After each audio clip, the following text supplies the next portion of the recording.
Okay. So good morning again. So today we'll talk about risk and return. Very simple as such, not a very difficult thing, but a very vital thing as far as concept related to market is concerned.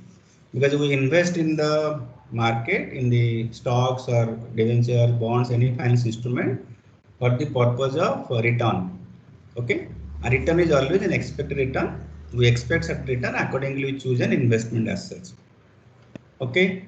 And yes, when it's called expected return, actual return may not be equal to the expected return. So there may be a possibility there is a variation in what you have actually expected. And this expected rate of return becomes a benchmark for investment decision also, that we'll discuss in some other class, which is also known as cost of capital. That means if their investors have invested in your company, how much do they expect, so that you will evaluate your proposals, performance, etc., keeping that as a benchmark. And similarly, we'll also talk about, yes, we'll invest in different instruments, and then if you have a portfolio of the instruments as such, so what will happen, how much return is going to be there from the portfolio. So do you have more portfolio, more or less in the instruments and portfolio? Okay, just 1 minute, I'll take.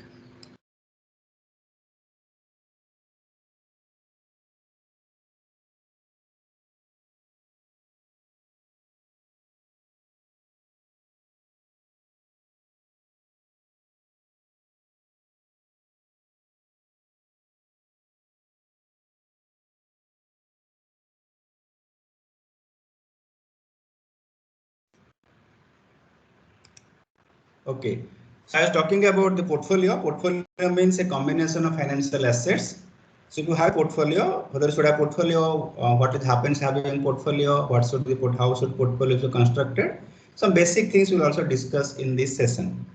In this session, and maybe depending on the coverage today's session, we'll also discuss something in the coming Monday. So let us keep in mind that by coming Monday, this particular unit will be completed, that is risk and return. Okay, so when you come to the main thing, return, what do you mean by that? How do you calculate return? Can anybody suggest? So let us keep the any instrument for that. What is return? How do I know? Suppose I have kept made an investment somewhere. So how do I know how much return I earn? What will be the component in the return? We discuss in time value money also. Yes, anyone?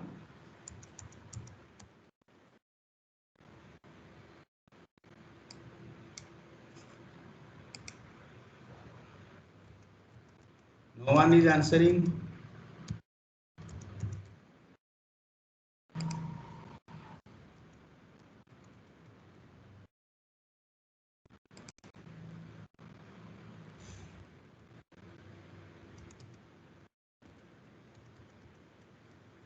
No one suggest what is return? Suppose I invest in a stock. How much return I got? How do I know that? Stock means share.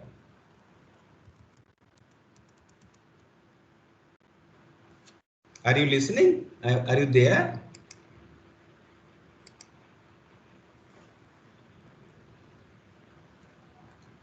How do I know the return? Are you able to see a screen? Yes. Yes, sir. Okay. So how do I know the return? Calculate return. What is the simple formula for that? Sir, would it be like the extra money earned on the invested money? Obviously. So if you have invested, let's say, in a stock for ₹100, okay, at the beginning of a particular period, let's say it is T0, okay, you invested. So how do you know how much return you got at the end of 1 year? Let's say our time period is 1 year. So T1, what do you know that? What is that? Maybe this investment at a particular price of the particular stock, let's say stock in the market has gone up to, let's say, ₹107.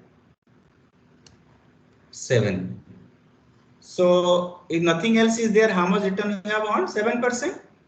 But in a stock, you might have also got something else that is called dividend. So this is your market price.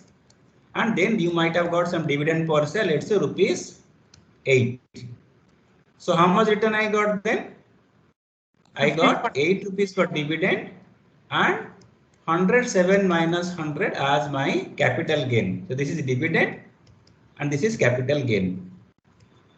Okay, divided by 100. So that comes to 15%. Okay, and please keep in mind this 15% it may not be realized because you have when do you say you realize this 15% return?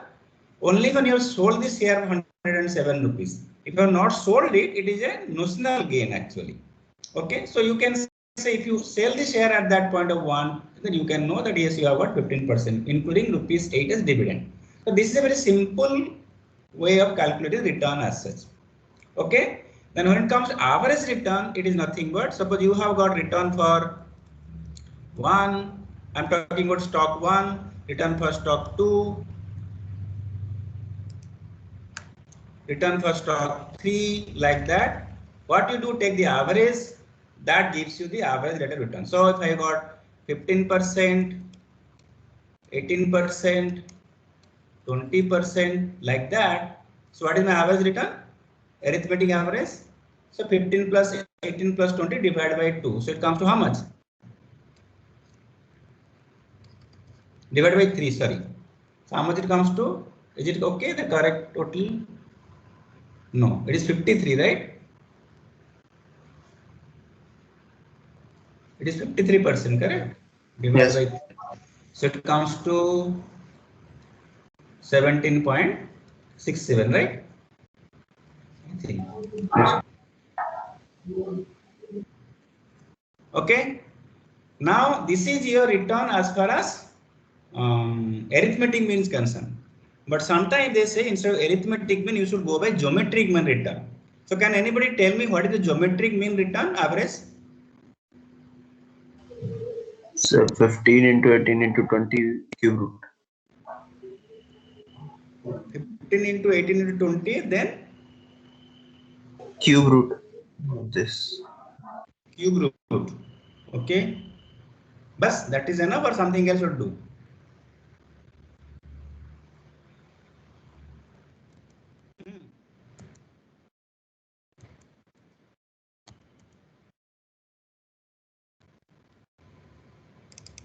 Please tell me.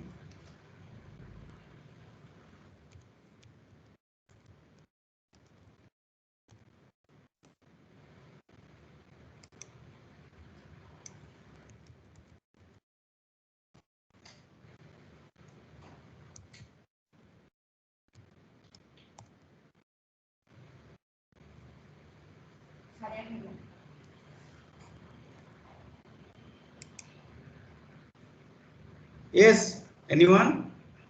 Is it correct that you take 15 into how much it comes to?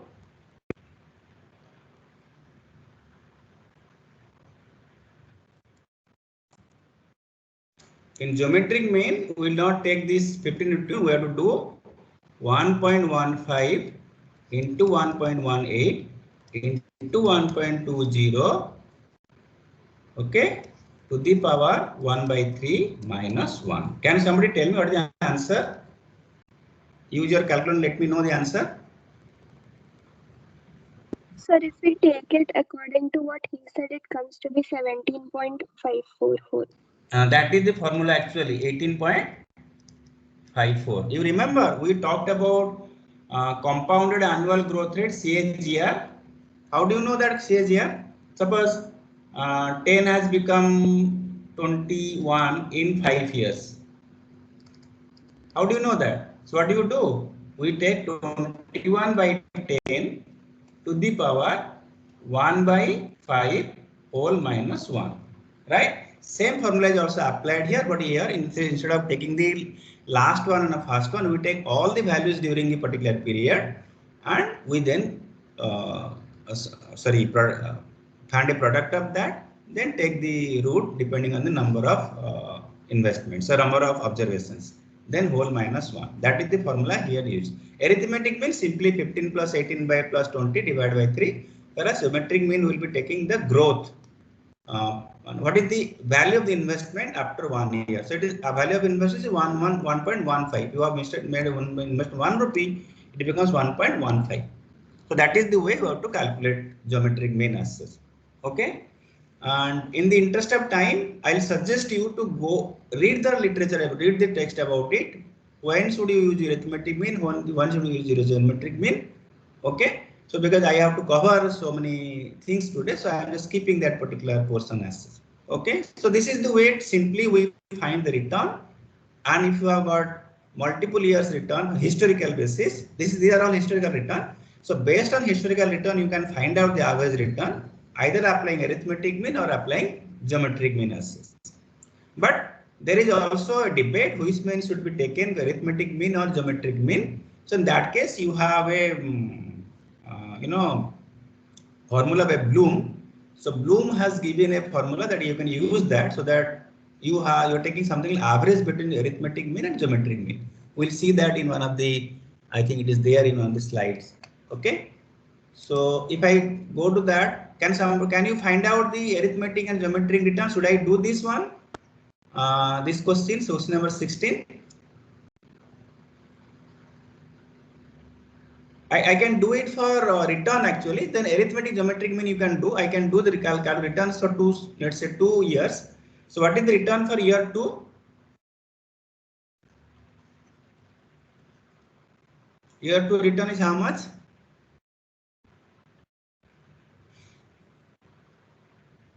Please tell somebody. Tell the formula. Return for year 2. Return over compared to return in year 2 compared to year 1. How much is that? How much dividend you are getting? Are you able to see this particular? Is it clear, visible? Yes. Let's. You are getting dividend of 0.65 plus market price change is how much? 59.32 minus 51.50 whole divided by 51.50. So that gives me how much return? Please tell me. 16.4.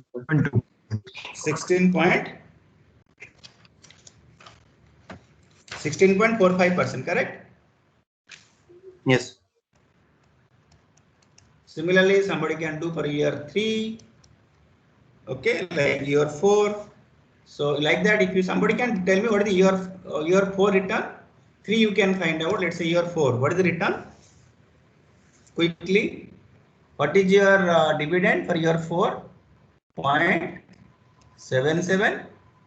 What is your change in price? 57.86 minus 64.13 is a negative value, whole divided by 64.13. Can somebody tell me what is the return? Minus something it comes to. Minus 8.6. Pardon? Minus 8.5. 52%, correct? So like that you get 5 returns. So 5 returns are 16.45, then 9.29%, then minus 8.52%, then 14.15%. Okay, then you have got 16.29%. These are the returns that you call for 5 years. You can take the average arithmetic mean. Can somebody tell me what is the arithmetic mean of the return?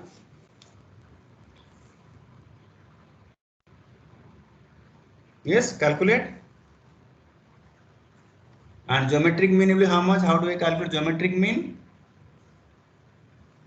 Let me do the geometric mean here in this sheet itself. It will be how much? 1.1645 into 1.0929 into how much? 0.914. So 12.9. So arithmetic mean is 12.9. Into 1.1629 whole to the power 1 by 5 minus 1. How much it comes to? Yes, what is the arithmetic mean? 12.9. 12.9, are you sure? Sir, I think it's 9 point something. How much is that? 9.52%. How much is geometric mean? This one, this product of these five figures, and 10 take the fifth root minus 1. It comes to 9.08%. Okay. So now, if in a long run, you will not find much difference between geometric mean and average mean. Sorry, arithmetic mean. Okay. In a long run, if you have more number of series of values, you will not find that much difference as such. Okay. In short period, it may have. You may have such differences. Okay. Okay. So this is the way you can find out the return, and then you can find out the arithmetic and geometric mean returns. Okay. Right. This is your Bloom's formula. Return on a particular time. What is an earn? That the best part of Bloom's formula is that you can forecast the return for a particular investment, keeping geometric average and arithmetic average in mind. Okay, this is the formula as such. So if you have to find out the return, what is expected return in 5 years? If I say forecast a return for 5 years, can somebody tell me what will be the values here? What is T? What is my T? T is how much? T is how much? T is the time period that you are going to find the return. So what is T here in this case?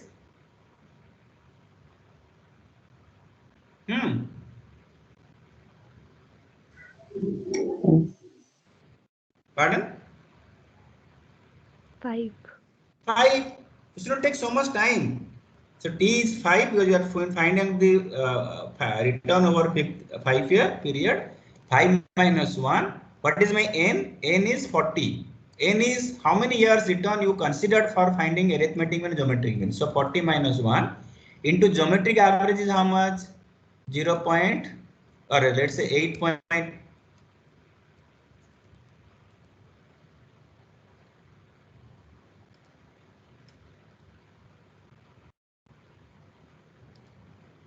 8.8% plus N minus T means 40 minus 5 divided by 40 minus 1 into arithmetic mean is how much? 10.4%.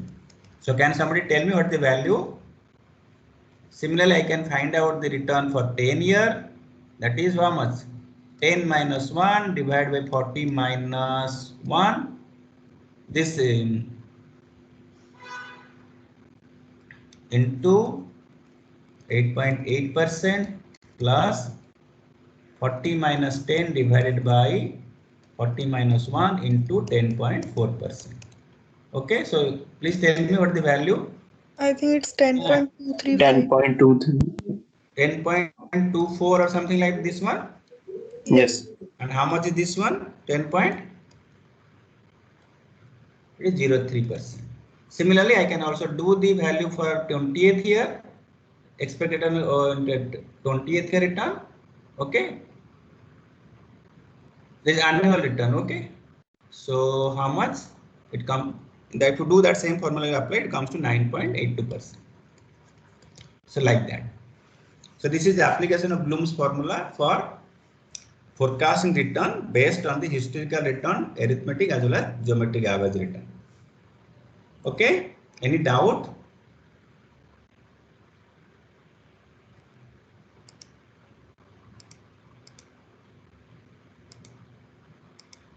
So now what do you talk about? There is nothing to discuss, and we can discuss about now the risk assets. What is the risk? Can somebody tell me what is the risk? Anyone? What do you mean by risk? When you hear the word called risk, what does come to your mind?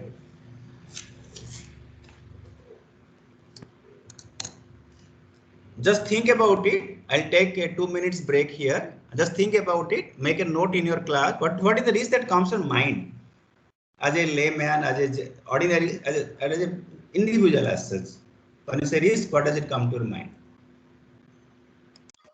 So the Loss.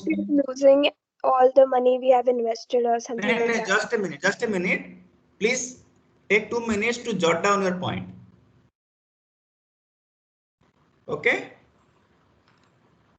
Don't just give an answer immediately. Just think about it. Okay, and I'll do that. Okay, then you raise your hand. I'll talk about that.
Yes, you may go ahead. You can raise your hand and ask the person.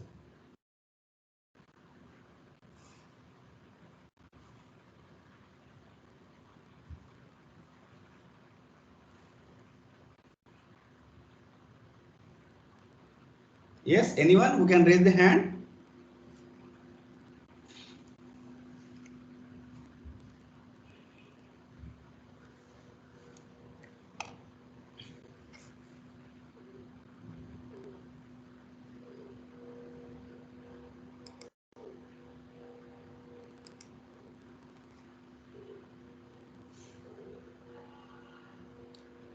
What happened?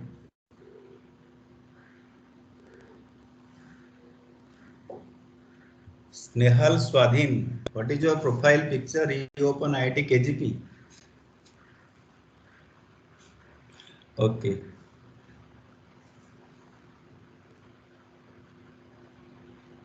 Arey, what happened? Nobody is answering now. You are trying to answer. Now nobody is raising hand. Are you there? Gunja, the class is there or not there? Yes, sir.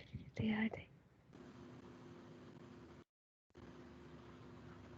But suddenly I don't see anyone raising hand. Okay. What is the risk?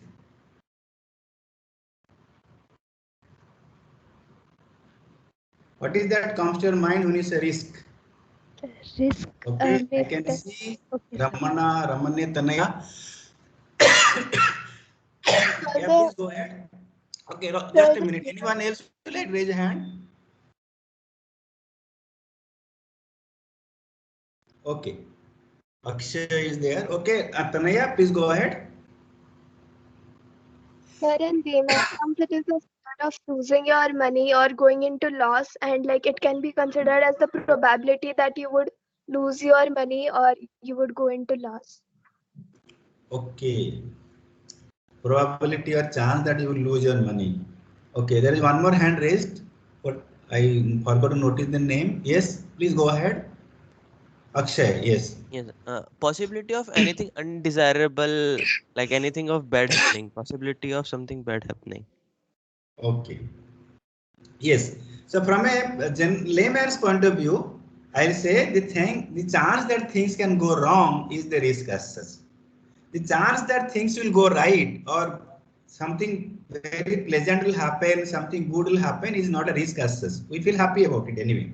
We regret if something goes wrong as such. That is from a practical behavioral point of view as such.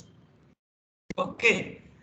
Now then comes something is more risky, something is not risky, depends on the personal risk appetite also. So let me take some name here. There are there are 4 Abhishek Kumar in this class. That's great. I don't know who is which Abhishek Kumar. Okay, I can see that Abhishek Kumar, there is no mistake of all SHEK also. Okay, Abhishek Kumar with the profile reopen IIT KGP. I can identify like that. Okay. So Abhishek Kumar, please answer this question. Suppose I give you, okay, you may recall, let me take to a campus today. Which hostel you are? Abhishek Kumar, who has profile of reopen? I have to identify na, because the roll number is not mentioned here. Yes, Abhishek. Very bad. Okay, I'll let me go to next Abhishek Kumar. AK, which profile is was AK? One of the two of them are AKSS. Which hostel you are? You belong to? Sir, RP Hall. RP Hall. Very good. And let's say there is a prize. Okay, and the prize is that, don't take it literally. Okay, the prize is that competition, something like that. One has to jump from the first floor to the garden. Okay, and the prize is 2000 rupees. Okay, now will you go for that? No, sir. No. Okay, price is 5000 rupees. No. Price is 10,000 rupees. Still no, sir. Okay, so you will not go for it. Okay, if I reduce the floor by half height, Yeah, then I will go for the 10,000.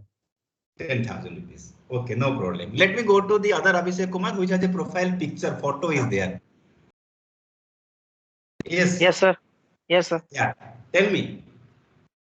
10,000 rupees. First floor. Will you go for it? Sir, can you please, Sir, to stay in first floor, I will get 10,000 rupees. to jump from the to jump to the garden. Adventure. Yeah. 10,000 rupees will be paid to you as reward. Will you go for it? From first floor. Only first floor. First floor means how much height is that? It is around. Yes, sir, I can go. 12 feet. Yes, sir, I can go because Okay. I have Right. done it few times. Oh, great. Anyway, okay. Then what I do now, I double the reward and say jump from second floor. No, sir, it will be risky for me. Okay. So you see here, all of you please know that my only just example here. See, same floor, same particular steps, all those things. Our first student, our first friend, he said that no, if it is height is some 6 or 7 feet height, I'll go for 10,000 rupees, not even 1,000, correct? But anyway, if you give me 1,000 rupees, I can jump from 6th floor. Sorry, 6 feet height. Anyone, okay, half the floor. But at the same time, there is one boy also who says, okay, there is no risk. He can do that if it is first floor 10,000. But same thing when I doubled and say the floor is increased up to the second floor, then he says no. Even if the reward is double. Okay, Abhishek Kumar, who's with the profile picture. If Yes, I sir. say the reward is 4 times 40,000. Sir, I have to analyze the distance. No, don't analyze now. Tell the answer. Second floor, 40,000 rupees. Sir, I can do it, but yeah, I can do it. Okay, so you see here, when the reward is so high, okay, 40,000, 3 times more than the earlier one, the first floor, one is still able to take the risk, willing to take some risk as such. Same person, but he wanted a more reward for the risk taken. So we're talking about a concept of reward to risk. How much reward I get for any additional risk taken? And the reward to risk ratio can vary from person to person. That is a behavioral problem as such. Same condition, somebody will go for fixed deposit, somebody will go for a share market where your money can be entered and gone, or it can get a 100% return also. That is there. But market is same. Conditions are not different for you and me, but you may go for a investment in a share, but I will say no, I'll go for investment fixed deposit because I do not want any loss in my investment. I want to get some return and my principal amount should not go down. Whereas you say, let's not a problem, I may lose here, I may gain somewhere else. So that varies from person to person as such. That depends on risk appetite. Okay. So I always cite this example of Kaun Banega Crorepati. There are several episodes we find when the people have to make a wild guess where they're moving from 50 lakh to 1 crore rupees. Some people, they have just make a wild guess only. All the options are existed. They don't know the answer. They have to make a wild guess. And some people make the wild guess, may lose, may gain, that they don't bother possibly. Or some people say, no, I will withdraw. And so that I'll get 50 lakh rupees and I don't want that 1 crore assets. But somebody said, no, I may get 1 crore rupees. I'll go for it. So what happens? The first person is bothered about the loss of 50 lakh rupees because, or let's say he is going to get maybe 12.5 minimum, that is, let's say. So he is bothered about 37.50 loss if he takes the risk. Okay. Whereas other person is bothered about 50 lakh rupees extra or gain if he takes the risk. Same condition, but one person, and please keep in mind, till that particular point of time, both of them might have behaved same way. But at that point of time, now these two gentlemen are behaving different manner. Okay. So your risk appetite may there, but your risk taking decision ability may change depending on the reward risk ratio also. Okay. So that is something which is there in applicable to any market. Okay. It's a behavioral problem assess. And maybe if somebody makes a study on behavioral finance, maybe you can learn more about this assess. Okay. Why do investors behave the way they behave? That is a very general question, but very much, lot of thinking one can have. Why do I behave the way I behave? Okay. Why do I behave the way I behave in the group? Or why do I behave in the way I behave in the class? Because the conditions, instructor, everything same, but every student doesn't behave in the same way as us. People behave in different ways as us. Okay. Anyway, so that is a behavioral problem, and you cannot delink the risk-taking ability from the behavioral problem as such. We cannot do that. Anyway, so what we'll do now, we'll go for coming to the statistical or arithmetic measures of risk as such. From the mathematical statistics point of view, risk is that things can vary from one end to another end. Okay, so if I go to this one, so I got measures of risk. So there are very simple one is range, variance, and standard deviation. No problem. All of you know the range. What is the range?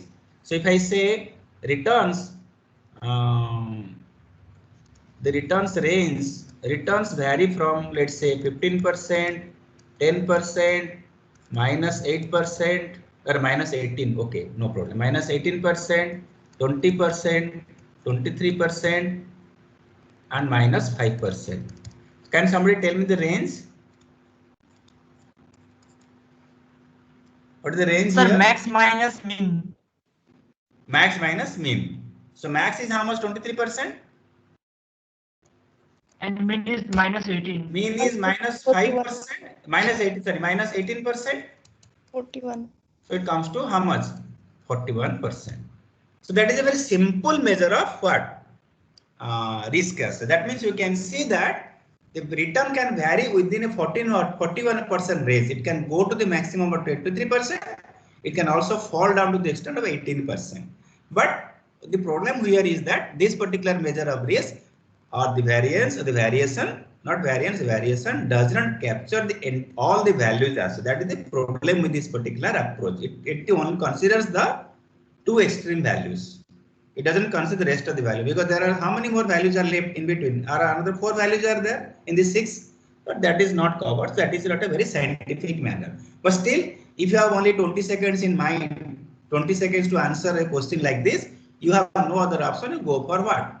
Range as such, because the finding out standard deviation variance in 20 seconds may not be, I'm not saying it is impossible, but it will be difficult. So you can take this range and say, okay, this is the risk as such, and you can compare the range between two particular series of return and say which is more risky or which is less risky depending on the value of the range. Anyway, as I discussed, this range does not factor your all the values, so we go for a better one. It's called variance. So variance means how much? Very simple. What is the average revenue, by the way? What is the average in this? What is the average return? So 7.5%. This and this gets cancelled. These three gets cancelled. Correct.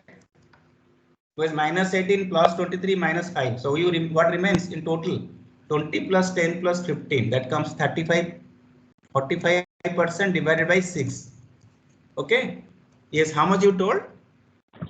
7.5, sir. 7.5%. Okay. No problem. So mean is 7.5%. What will be variance? Variance is, I can go like this, 15% minus 7.5%. Then what do I do? Square, na? 10% minus 7.5% square.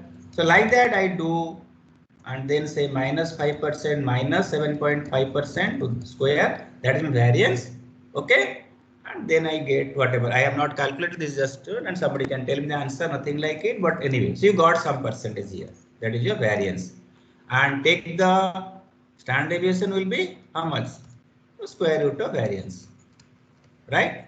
Whatever you got variance, that square root will give you the standard deviation. Okay. Now, if I tell you here that there is stock A, there is stock B, whereas where expected return is 15% versus 18%, standard deviation of the stock return, not stock A, it is return in stock A. Okay, let's say it is 10% and it is 14%. Okay, which stock is more risky? Which stock is more risky? Stock A or stock B? Anyone? Please raise your hand.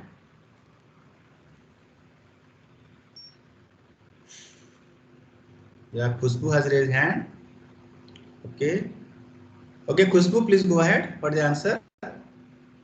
I think it's stock B. Stock B. So you are going by absolute value standard deviation higher, so you go by that. That's what, or any other argument? No, so that's Okay, right. Anyone else? All of you agree? Shall I take that yes, stock B is more riskier than stock A, or there is another answer? Today what happened? Object is not there, or is there?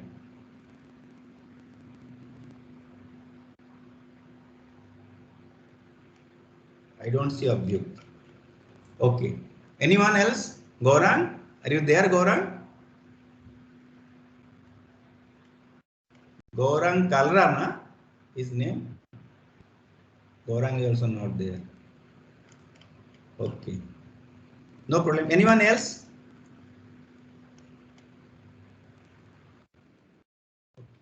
Now what happens?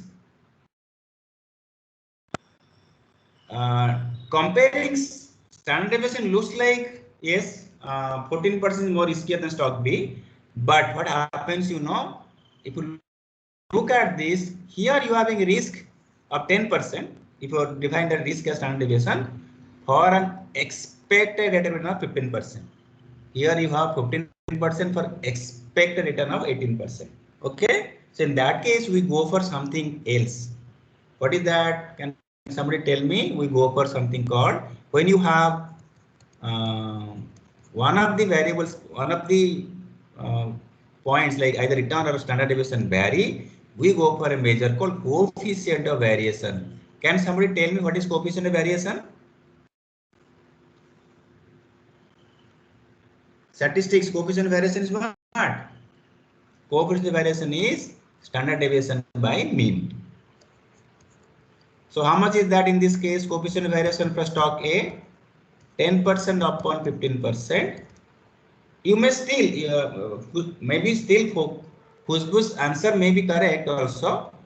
I do not know. Let's see. 14% by 18%. So which is how much? 10 by 15 is how much? 0.67. 10 by 15 means 0.2 by 3, 0.67. And this one is how much? 14 by 18? 0.77. 0.77. 0.77. Okay. So instead of comparing the standard deviation directly, we go by standard deviation comparing coefficient of variation. What is the interpretation here? For one return, one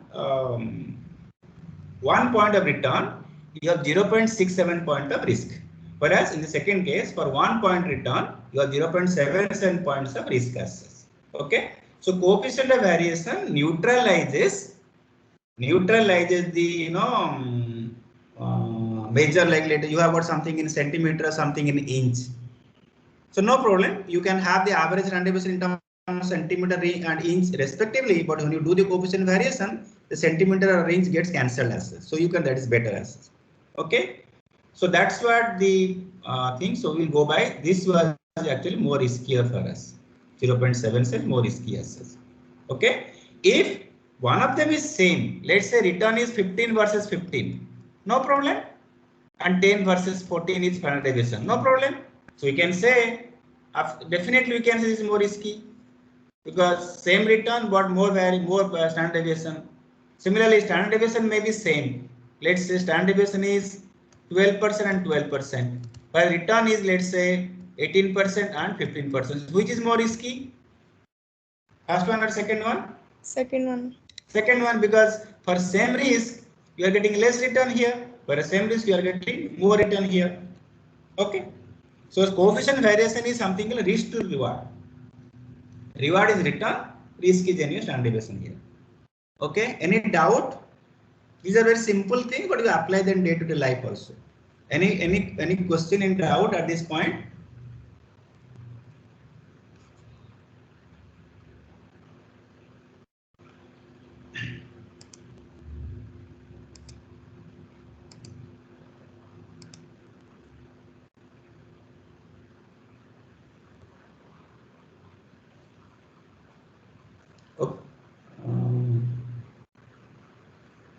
Okay, can you find it out?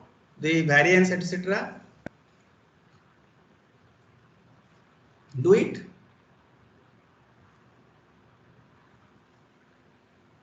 Return, so you can find arithmetic return. How much return?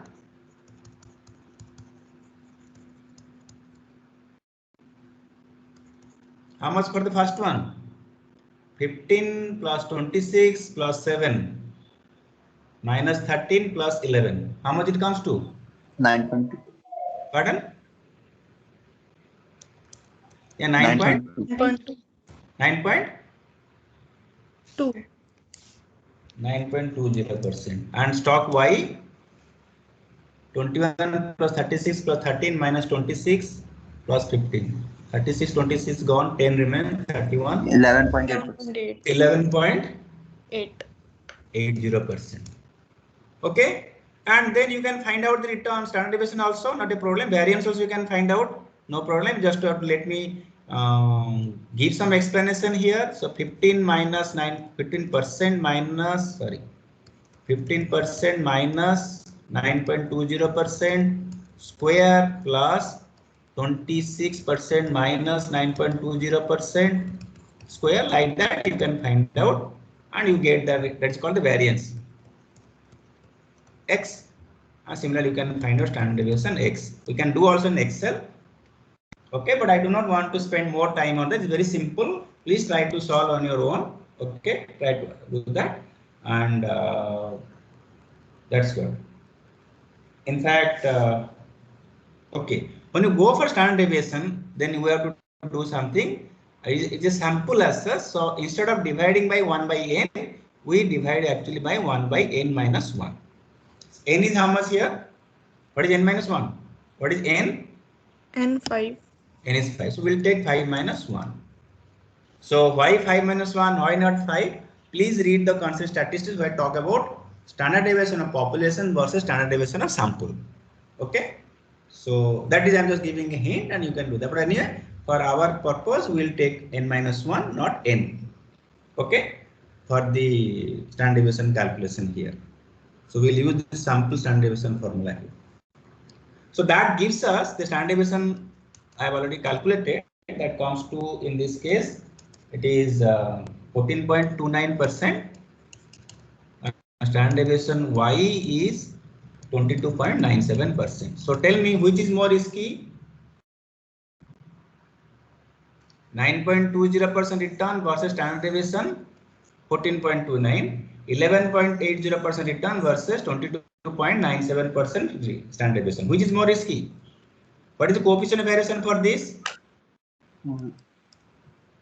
Coefficient of variation for stock A, stock X is how much? 1.55. 14.29% by 9.20. That comes to yes. Tell me 55. 1.55. Very good. Then here you have got 22.97% divided by 11.80%. That comes to how much? 1.95. 1.9. So obviously this is more risky. Where coefficient variation is high, that is risky for us. Okay. So this is the way one can find out the return, standard deviation, coefficient variation, variance, etc., etc. Okay. Let me see what is there. Okay, you have discussed now. Now comes the calculating expected rate of return based on the chances that things will go wrong, things will go okay, good, etc., etc. Okay. So now what you do here, instead of going by the historical return as such, we calculate the expected return depending on certain analysis as such, and we also forecast return under for certain circumstances.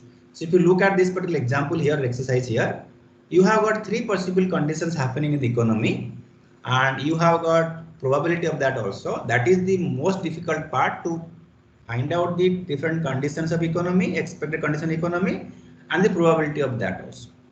Okay, so here it is given recession chance is 0.15 or 15%. Normal things will go be normal is 55%. Things will be boom condition is 30%. Similarly, rate of return if this state occurs is given here 0.04, 0.09. All those things are given. Now, how do I know the return? What is my expected return for, let's say, stock A? How do I know that? Very simple. Summation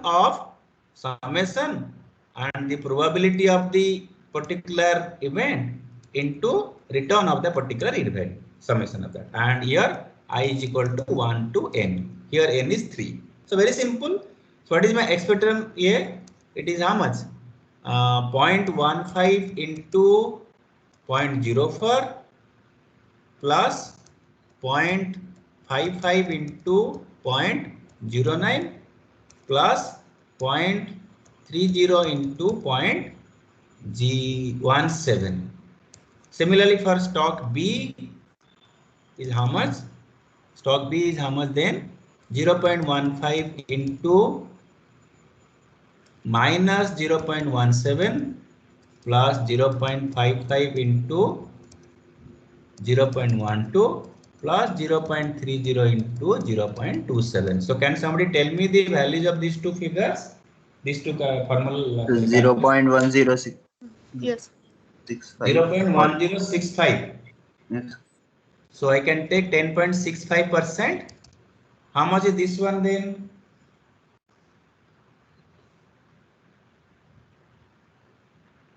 12.15. 12.15%. Very good. So very simple. Just multiply the probability, respective probability with the return. You get the expected return. Not a problem. Then we go to something called the standard deviation of two stocks or return on two stocks. Actually, although it says go for standard deviation stocks, I say standard deviation returns of the stock. There is a variation in return, not the stock price. Stock price can vary, but we are finding out the variation in the return of the stock price. Okay. So how do I go about it? Anybody? What is the return? Sorry, risk or standard deviation for stock A? How do I know that?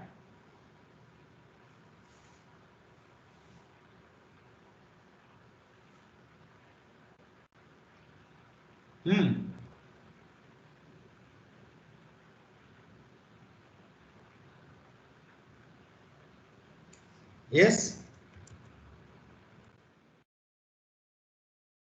You might have read by now on your own. Some of you have already prepared CFA, etc. Some of you have already, in fact, there is some students who have already done some course like this, CFFA.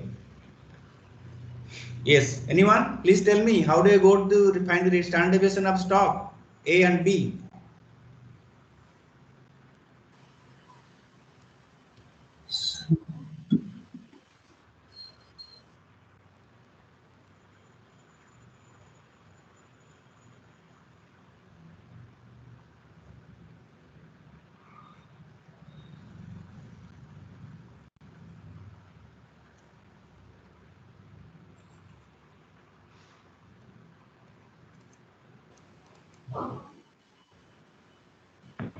Sir, instead of subtracting mean from the individual values and squaring, should we now subtract the expected rate of return?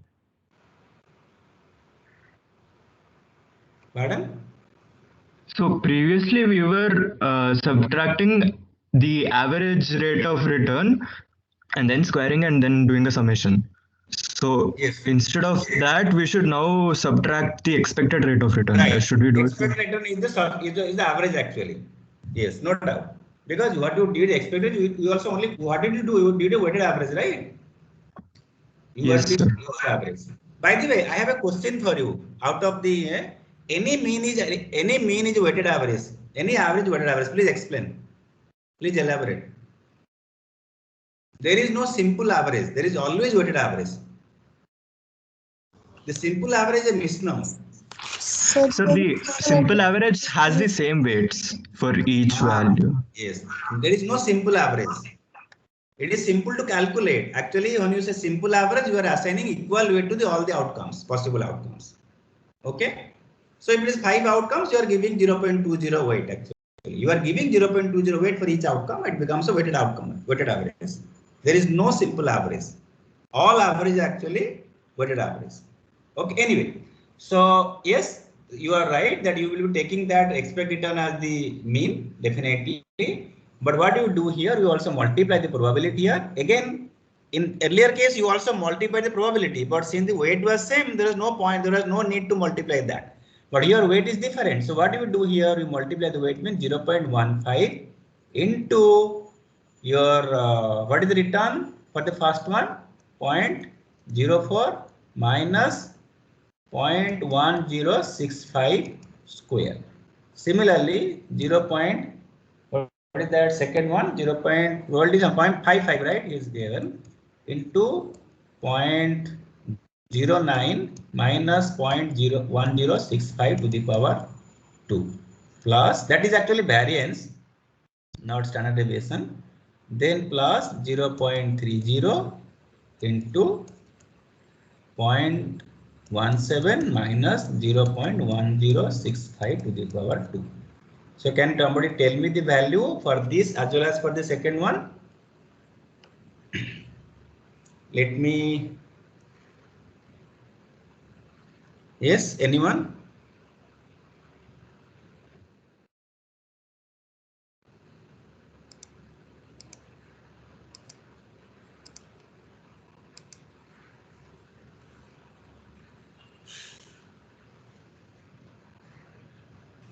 It's at 2.202 into 10 power minus 3.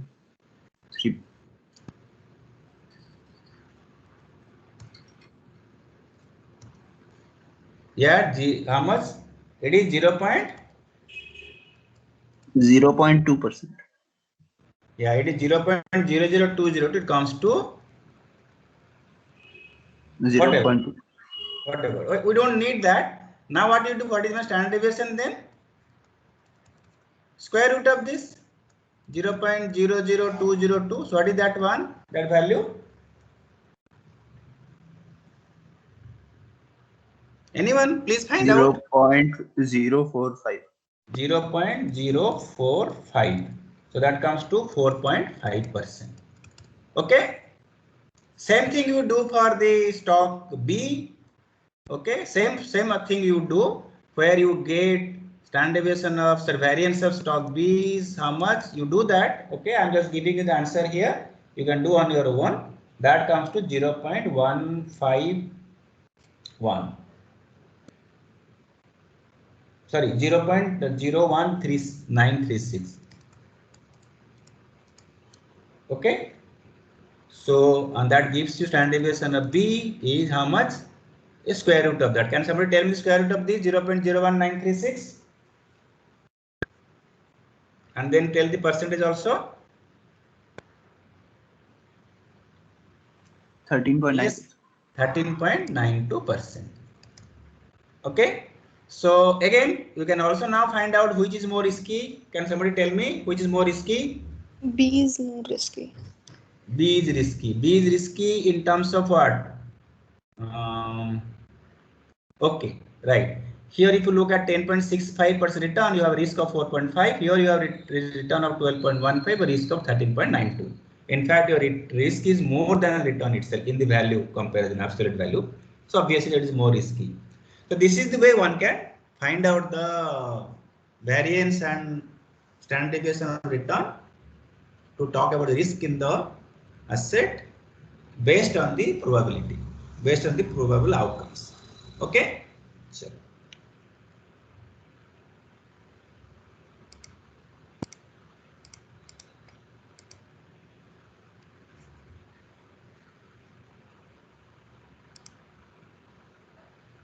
Then comes a risk and return of portfolio.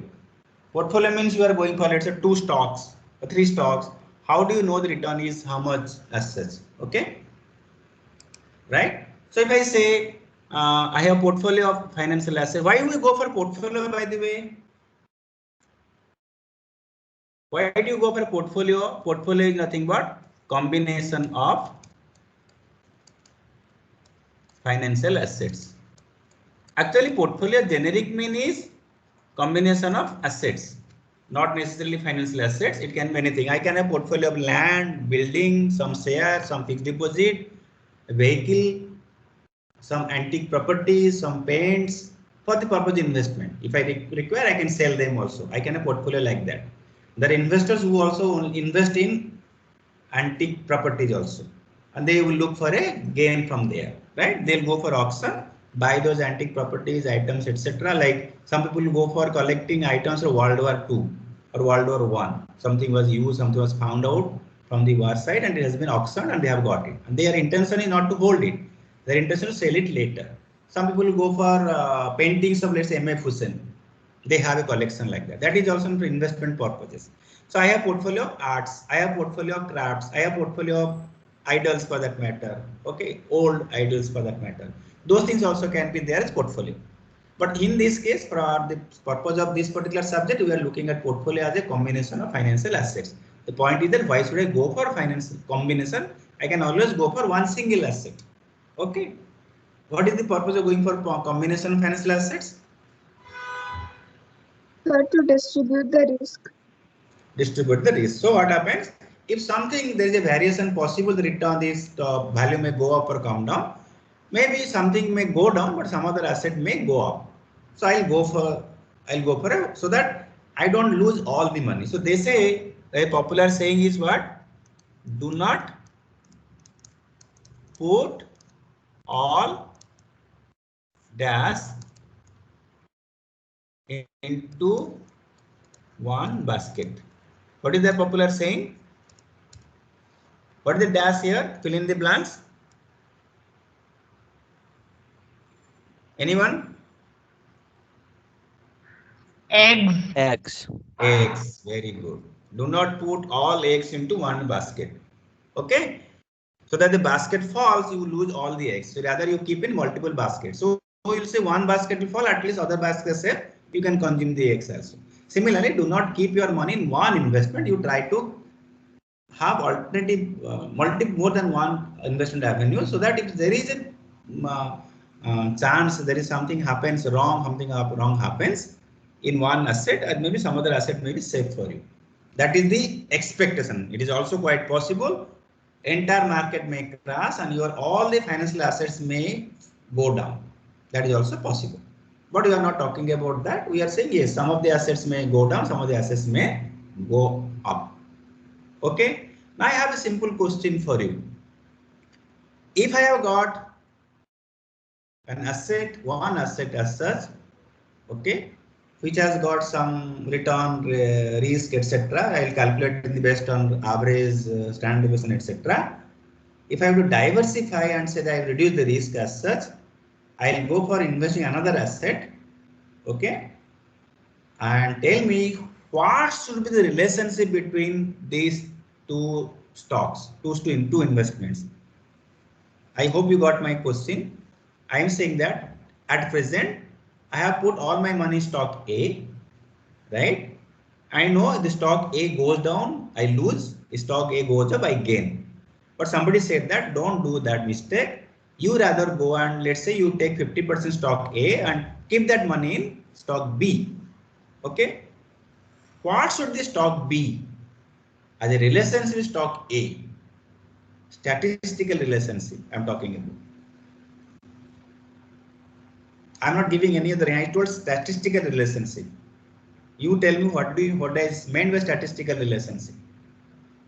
Relationship which is measured in terms of statistics. What is that known as? Relationship between two variables based on statistics. What is that known as? Correlation. Correlation. Okay. Okay. Let me just go back. Just to, I didn't mention that when we talked about coefficient variation. Coefficient variation one of the good point about the coefficient variation is that it ranges from 0 to 1. Okay. Okay. So correlation can vary from 1 to what?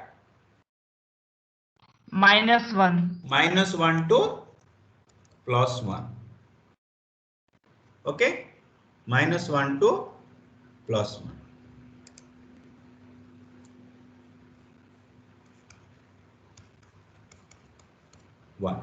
Okay, so now what I tell me, if I have to go for stock B, that should be correlated with stock A to the extent of -1 or +1.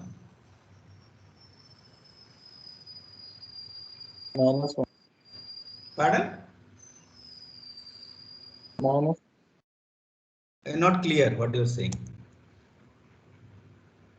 Sir, it should be -1. Okay, somebody else was also answering. I didn't see the screen that time. Yeah, Manthan says minus. Yeah, anyone else?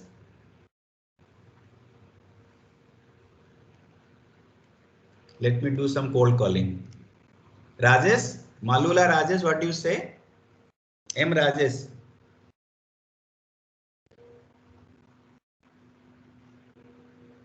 Rajesh, are you there? Sir, it's -1. Who is answering? Rajesh, very good.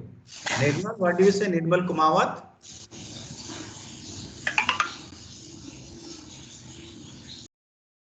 Nirmal, are you there? Nirmal Kumawat?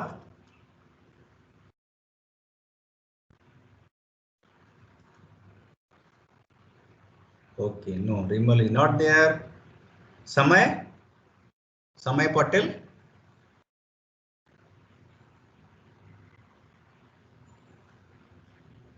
Samay Patel is also not there. Sheetal, are you there? Sheetal Kajala?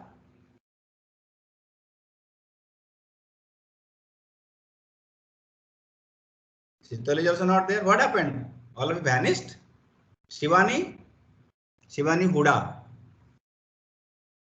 Yes, sir, it should be -1 because one would mean that they are moving in the same direction. They're having the same behavior. Right. That's good. Okay. So yes, if it is a positive related, that means stock A will go up, stock B will also be going up, stock A will go down, stock B will also go down. So there is no benefit from the diversification. Diversification is purpose is to reduce the risk as such, the variation. So I'll go for -1 the best one, but they say that you go for this, choose the stock which are less positively correlated. Less positively correlated. That is the thing. Don't go for the high positively correlated assets. So that is the way one can have a diversified portfolio and reduce the risk as such. Okay. Very good. So let's go to a.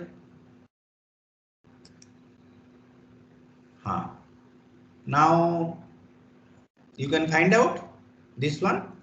All of you please calculate the return and risk for this portfolio of A, B and C in the ratio of 30%, 40%, or 30, 30 and 40. 30% A, 30% B, 40% C. Find out. I'm not solving it. I'll just know the answer from you. All of you. I may randomly pick up somebody and please do that. I'm giving you 3-4 minutes for this. And find out the return.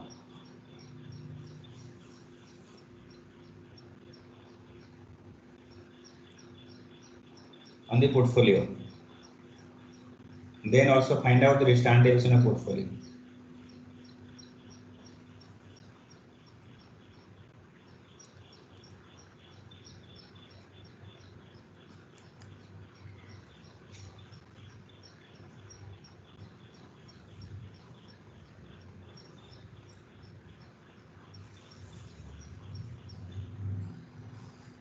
Are you all doing?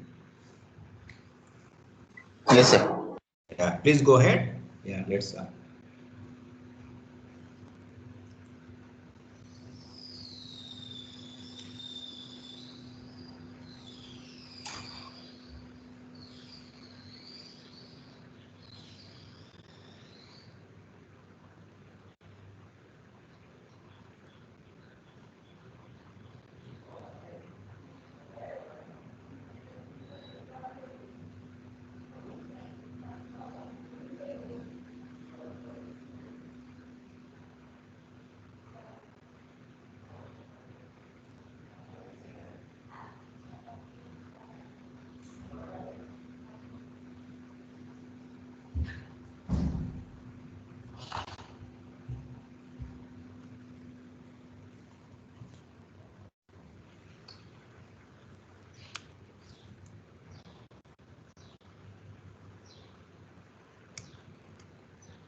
So the expected return 0.07.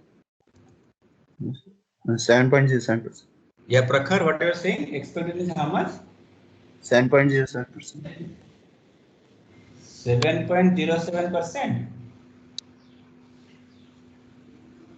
Are you sure? Yes. Okay, let us wait for some other answer. Pratim, what is the answer for you from you? Supratim Halder.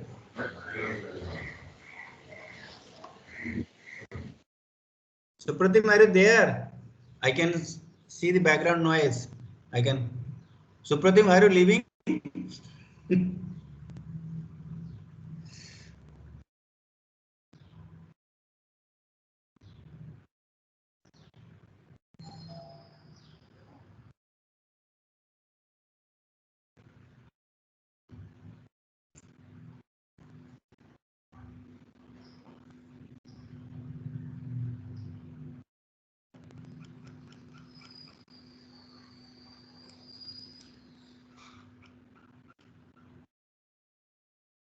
Sir, 8.69%.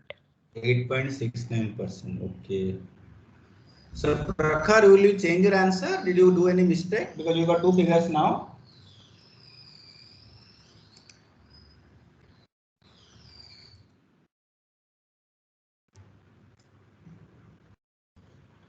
So if it is boom, it can be done in two different ways. You can go for stock B, A, B, C return, then multiply the weightage, or you can directly find out return from the portfolio. So if the return from portfolio, it is return for the portfolio, if condition is boom.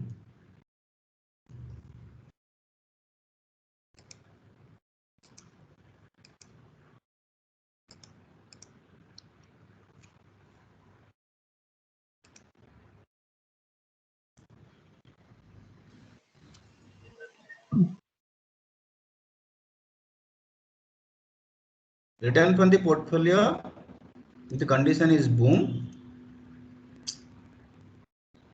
I don't know why this particular screen gets automatically reduced. How to do away with this particular problem? Can somebody suggest me? Sir.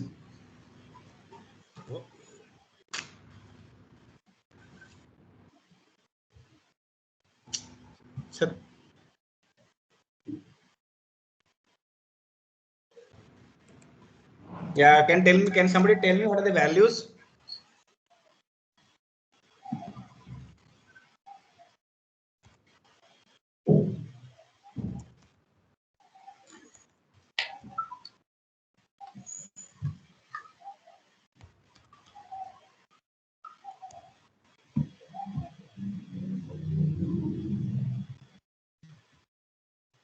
Please tell me the values.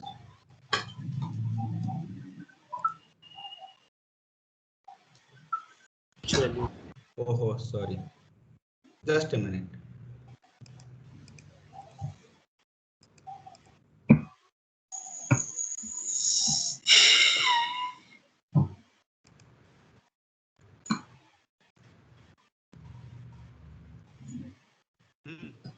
Tell me the values. Look at the screen. Tell me. Probabilities are what? You have what? Boom. No, what is the first one? Boom, na? Boom. Then what? Next. Good. Good, poor, bust. Right. Okay. What are the probabilities? For good 0.6, for poor 0.25, for bust 0.05. And 0.10.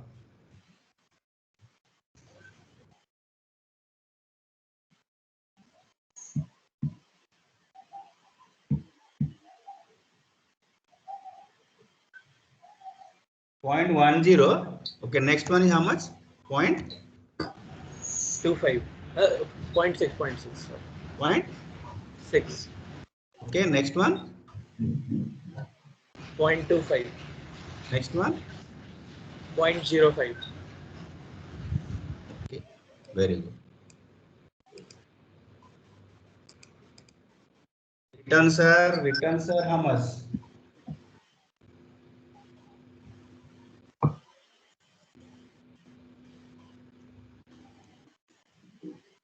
Point 35, 0.45, 0.27. 0.35, 0.45, 0.27. Next one. 0.16, 0.1, 0.08. 0.16, 0.1 and 0.08. Okay, next. Minus 0.1, minus 0.06,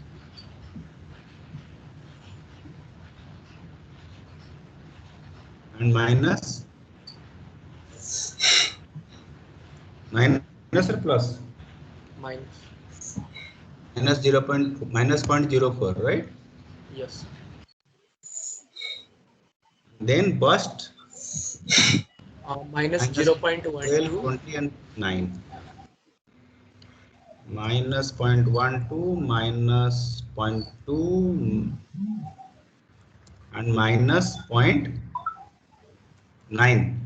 Correct? 9. Okay. This is your A, this is B, and this is C. Okay. So, right, you can see the Excel now.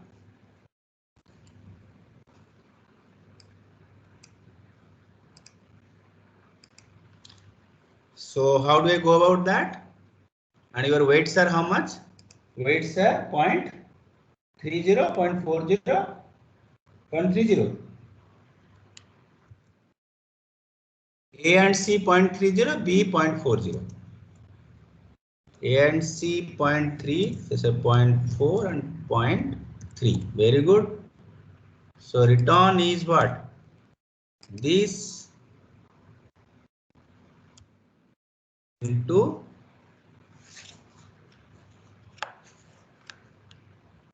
this plus this into this plus this into this. Correct?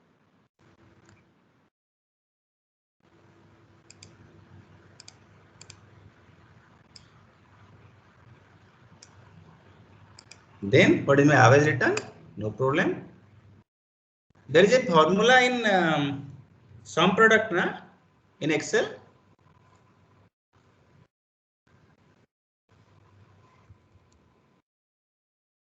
You know that sum product?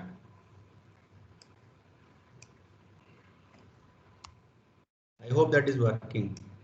Let's see the way. Right, 8.69 somebody told me. Is 8.69 correct? Yes. Yes, sir. So sum product is that you don't have to multiply individually, like you don't have to do the E7 into I7, E8 to I8. If you can always use this formula in Excel. So 8.69% is your what? Expected return on the portfolio. Okay, very good. Then what is the standard deviation? How do I go about that?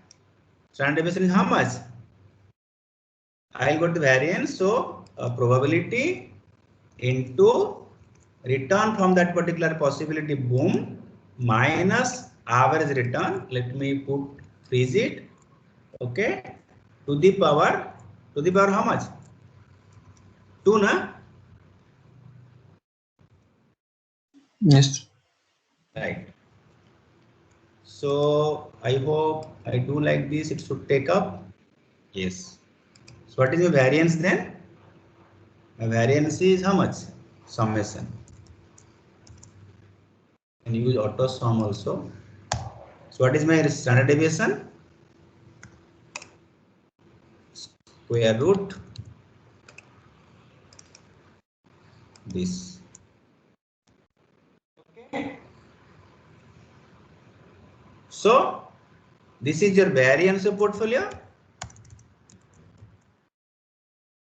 This is your standard deviation.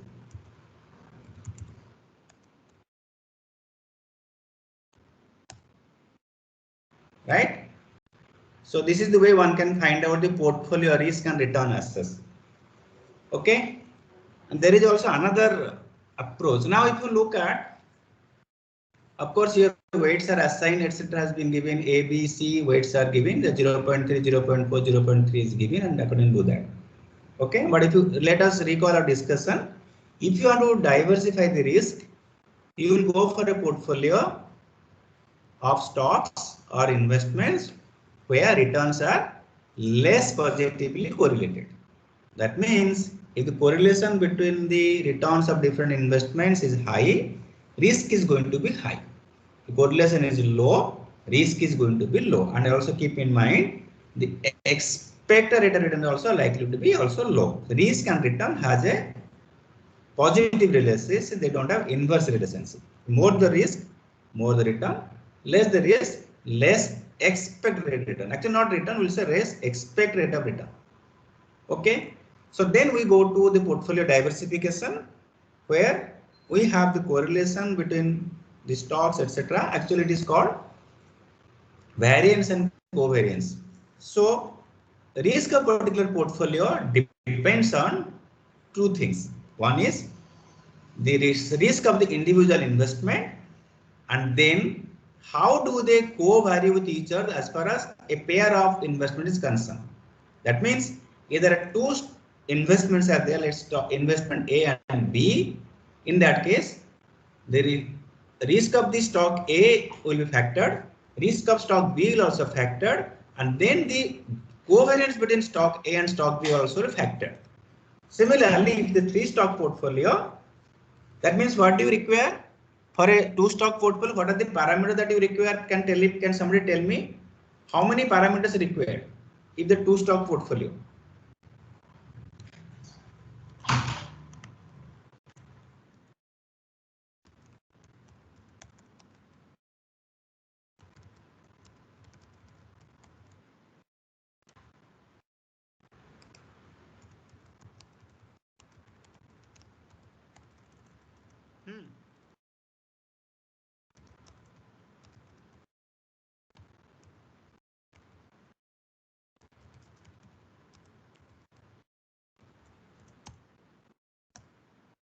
Yes.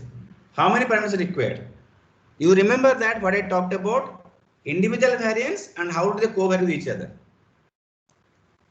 What will be that? So you need for two stock means we need what? Stock A and stock B, let's say. So we need SD of A. We need A. We need SD of B. What else we require? We need also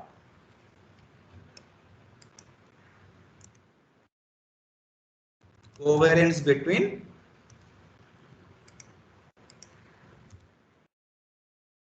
A and B. Okay. So can somebody tell me what is the covariance formula?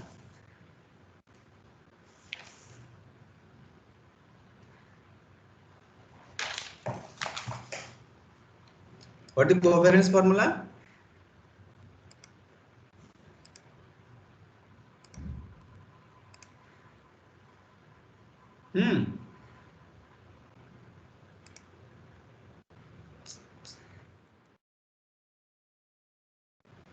Anyone? Covariance. Statistics. I hope all of you have done some basic statistics by now.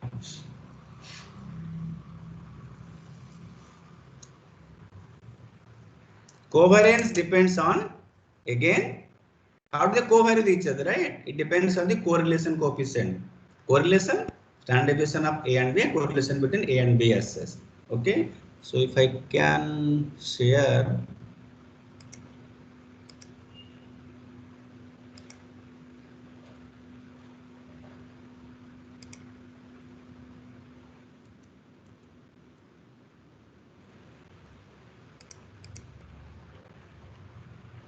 Okay, can somebody tell me what the covariance formula?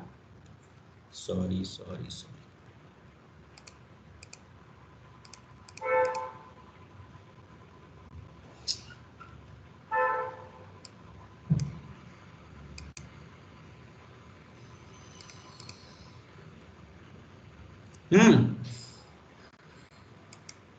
Covariance X and Y. Can somebody tell me what the covariance? Covariance is correlation between X and Y into variance of X, standard deviation X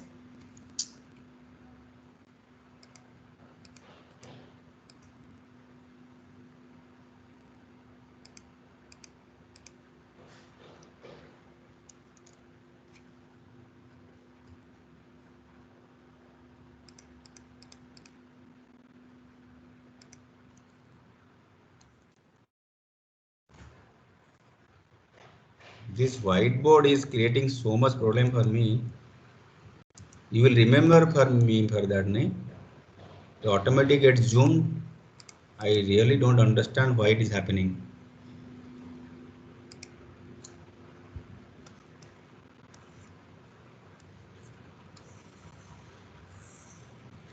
Okay. With all difficulty, I could do it right. This one. This is what correlation. Okay.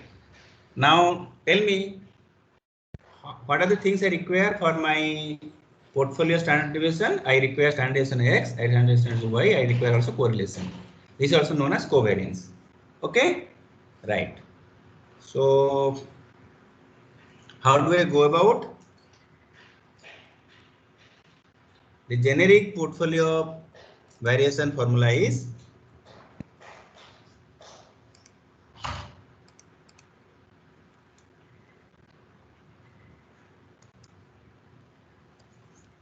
are you there with me?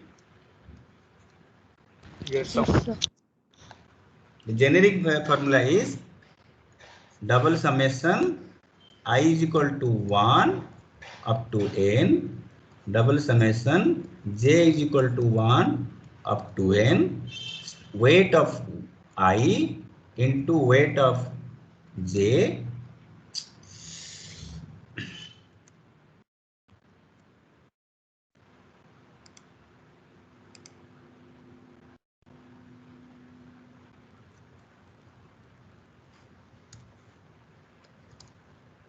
into standard deviation of I into standard deviation of J, no, let me just into correlation between I and J into standard deviation of I into standard deviation of J.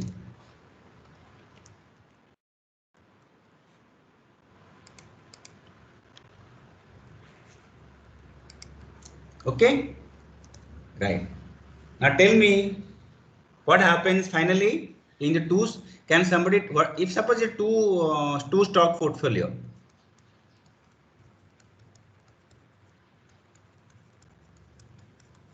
If I have to elaborate this, what will be happening then? If I elaborate this, stock of 1 into stock of 1, I is equal to 1, J is equal to 1 into correlation between 1 and 1 into standard deviation 1 into standard deviation of 1, right? Then what happens? Stock of 1, weight of 1 into weight of 2 into correlation 1, 2 into standard deviation 1 into standard deviation of 2. Then I take what? Stock 2 in the first one, stock of 2, weight of 2 into weight of 1 plus correlation between 2 and 1 into standard deviation of 2 into standard deviation of 1. And last one is what? Weight of 2 into weight of 2 plus correlation between 2 and 2 into standard deviation of 2 into standard deviation of 2. I is equal to 1 to n, J is equal to 1 to n. That is the generic formula here. Now this in two stock portfolio, it looks like a equation a square plus b square plus 2ab like that. So what happens? This is what known as, this will be simplified as what? W1's.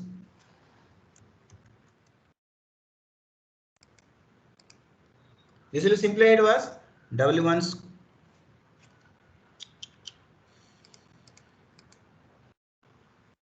Can you see my plight? Are you able to see my what is happening on my screen? Oh no. And it's getting recorded also.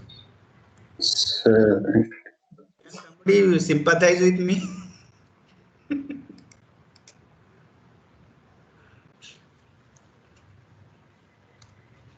Oh no. So in two security portfolio, it will be W1 square. Correlation between 1 and 1 is how much? Correlation between variable 1 and variable 1 is how much? 1. Pardon? 1. 1 only. So no need to consider that. Right. Then it will be how much?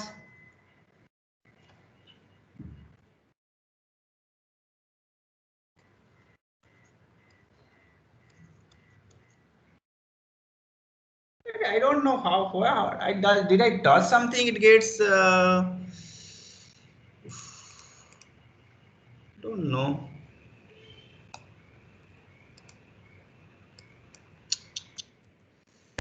Oh. Then what remains? 2 W1 W2 row 1 2 into standard deviation because of that. Okay. This is a generic formula for two securities portfolio.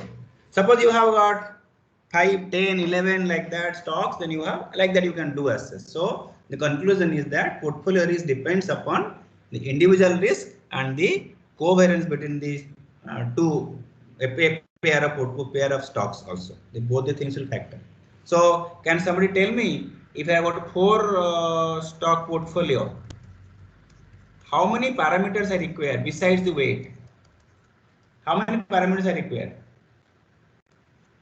How many standard deviations required? 4 stock portfolio means 4. Now how many correlation required for me? 16. 16? No, 4. 4. 6. 1 versus 2, 2 6. versus 1, 1 versus 3, 1 versus 4. How many required? 6. 6 or 3? 6. Sorry, 2 versus 3, 3 versus 4 like that. 6. Permutation combination you can use, right? It requires 6. So totally require how many? 10 variance and covariance together, one correlation, and then you will require 4 weights. So 4 means total 14 parameters required, including weights. Okay, that is another way of doing access. So now if I have to do a, let's say, simple exercise, you do not have such exercise in the textbook. Let me give one here.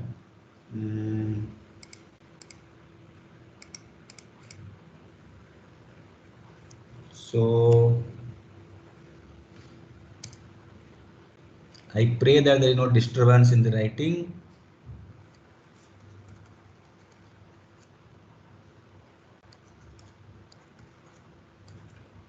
A, B and C, then you have return 0.15, 0.10, 0.17, standard deviation is 0.20, 0.10, let's say, and 0.15.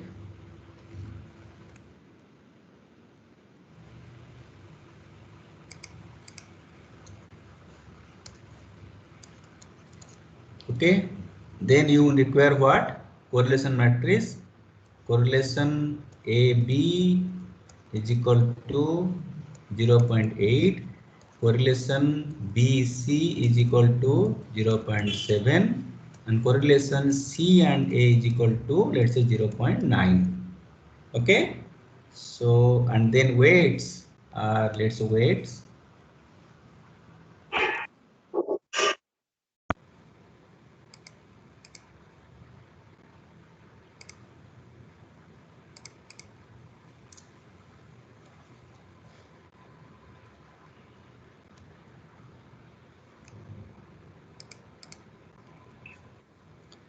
I think next class onward I will not use this board. I will try to do everything in what? Excel.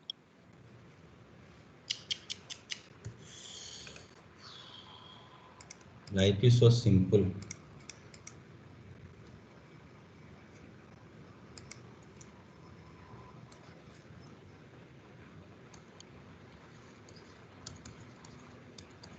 Yeah, find out.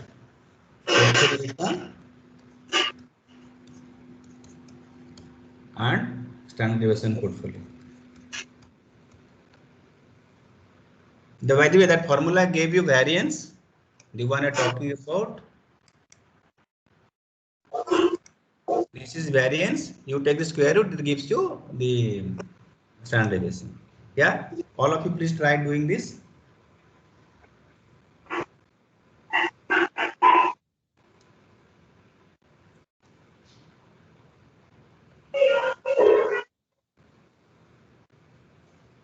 This is how much?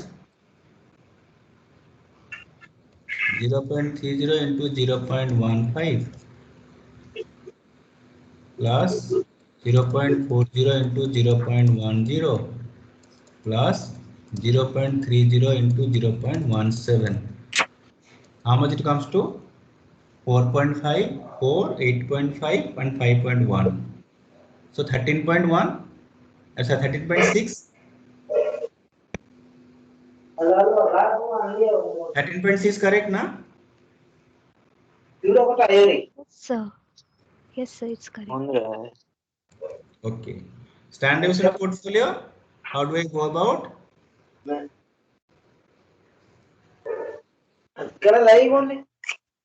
Variance, let's say 0.30 square into 0.20 square. Let's first do the square ones, plus 0.40 square into 0. Okay, here also 0.10 square plus 0.30 square into 0.15 square. These are taking about W1 square into, weight and standard deviation. Then what we do, plus 2 into 0.30 into 0.40 into 0.20 into 0.10 into what? Tell me. Into what? One thing I missed actually in between. What is that? 0.8. 0.8. Correct? Very good. Then similarly you do that 2 into 0.40 into 0.30 into 0.10 into 0.15 into correlation 0.7, right?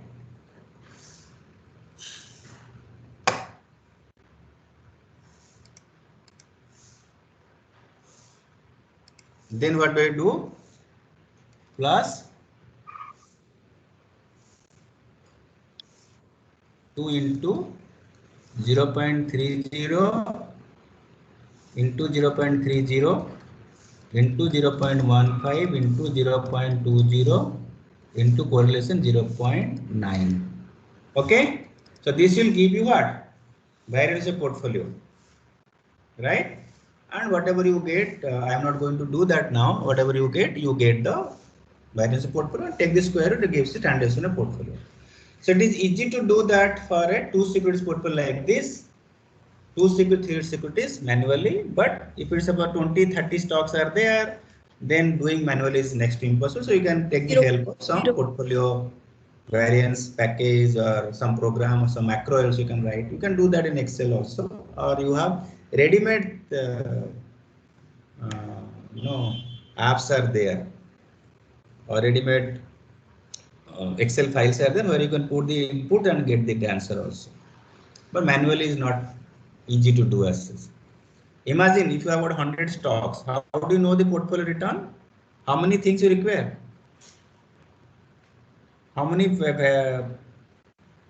inputs are required? Okay. By the way, this particular risk is known as the total risk. This is known as total risk of the portfolio or the asset, whatever that may be, depending on the investment. Standard deviation talks about the total risk involved. Okay. A risk is what? The chance of variation. There are certain variations which you cannot avoid. There are certain variations which you cannot avoid. Okay. So risk can be avoided, or you cannot avoidable, or it's unavoidable. That means when you say unavoidable, means whatever you do, the returns will vary, even if whatever you do. That is not in your control. Even diversification also cannot help you diversify that particular risk also. What will be that? Can somebody tell me? Like changes in the economic condition. It is not in your control. So the things will vary because of, like the pandemic happened. Most of the stocks went down. Okay. So that is something not in your control. But something in your control, you can do that. You can diversify the risk, reduce the risk by going for your diversification. That is called avoidable risk. So unavoidable risk is also known as systematic risk.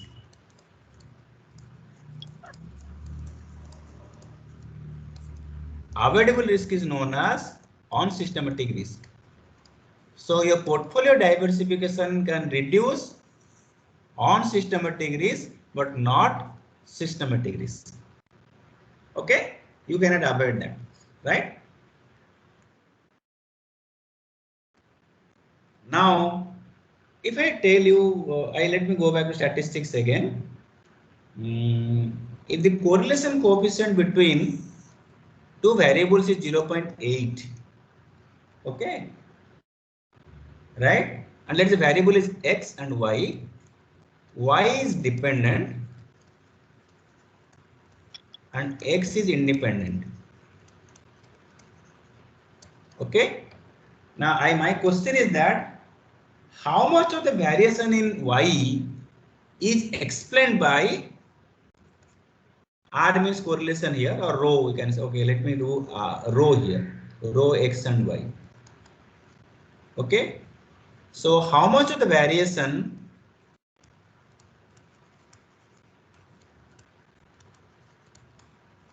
in y is explained by X. Variation in X. Can somebody tell me? For simplification, I can say Y could be written on the stock, X could be written on the market. Return on the stock can depend on the return on the market. Okay. So now tell me, if correlation coefficient 0.8, how much of the variation in Y is explained by the variation in X? Anyone who answer this question, please raise your hand, because it is a brownie question.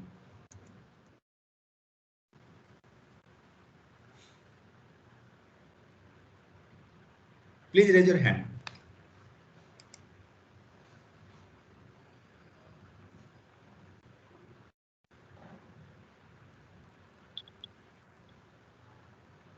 Raise your hand.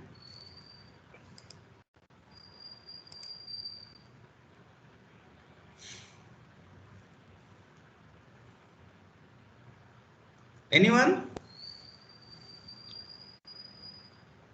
No one requires a brownie?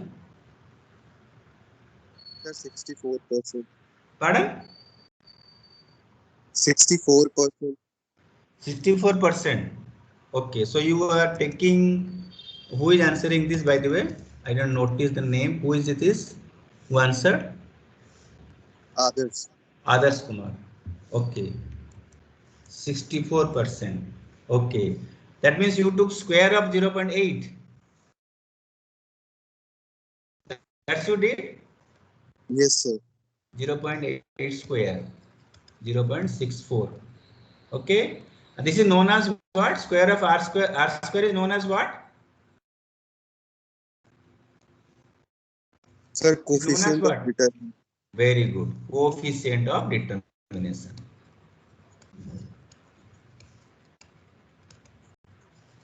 R square.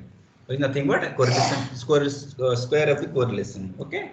So 0.8 means 0.64. 64% of the variation can be diversified. Sorry, cannot be diversified. 36% can be diversified in that way. If your total risk is given, so 0.64 into that is your systematic risk, and 0.36 into that is your unsystematic risk. That is one way. Then, okay, I just talk about one more thing. There is another approach, okay, which can also be used for finding systematic risk of that one. Systematic risk is also represented by something called beta. Beta is nothing but what?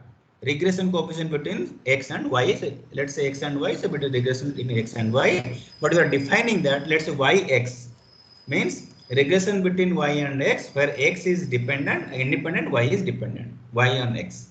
Okay. So what you do here, we run the regression with returns of stock and returns of market. So in that way, what happens? So if I say return on stock, let's say stock is Y. Return on the market is, let's say, market X. So I say alpha plus beta Rx plus error term in regression. Or I say R of return on I stock is a function of alpha plus beta R on the market plus any error. So when I run the regression between return on stock and return on the market, where return on market is independent variable, return on stock is a dependent variable, that gives me the beta. Okay, the beta is 1.2 versus 0.8. What does it mean? In a it is a straight line equation. Now you can always interpret if beta is 1.2. What does it mean? If stock, if your market goes up by 1%, how much your return will go up in stock? If beta is 1.2, it will go up by 1.2%. 2%. Similarly, the market goes down by 1.1%. What will be the return on the stock? How much the return stock will go down? Also 1.2%.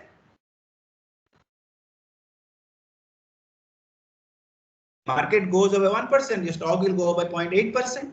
If market goes down by 1%, stock will go down by 0.8%. So which is more risky? 0.8 is more risky or 1.2 is more risky? Which is more risky? 0.8 or 1.2?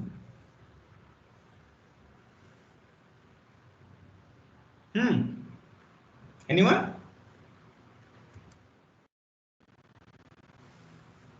Sir, 1.2 is beta is more risk, 0.8 is more risk. 1.2. 1.2. Higher the beta, higher the risk. The higher on the variation. Okay. So we'll conclude this session with this. So today we talked about simple return, arithmetic, geometric, etc. Then we talked about return on the stock, return on the portfolio, risk of portfolio, a simple portfolio like 2 or 3 stock portfolio. We also talked about the systematic and unsystematic risk. Okay. First we try to measure in terms of coefficient determination. Now then we are trying to measure in terms of beta. Okay. Next class we'll talk about application beta, where we'll talk about a concept called security market line. Okay. So take care. Bye bye.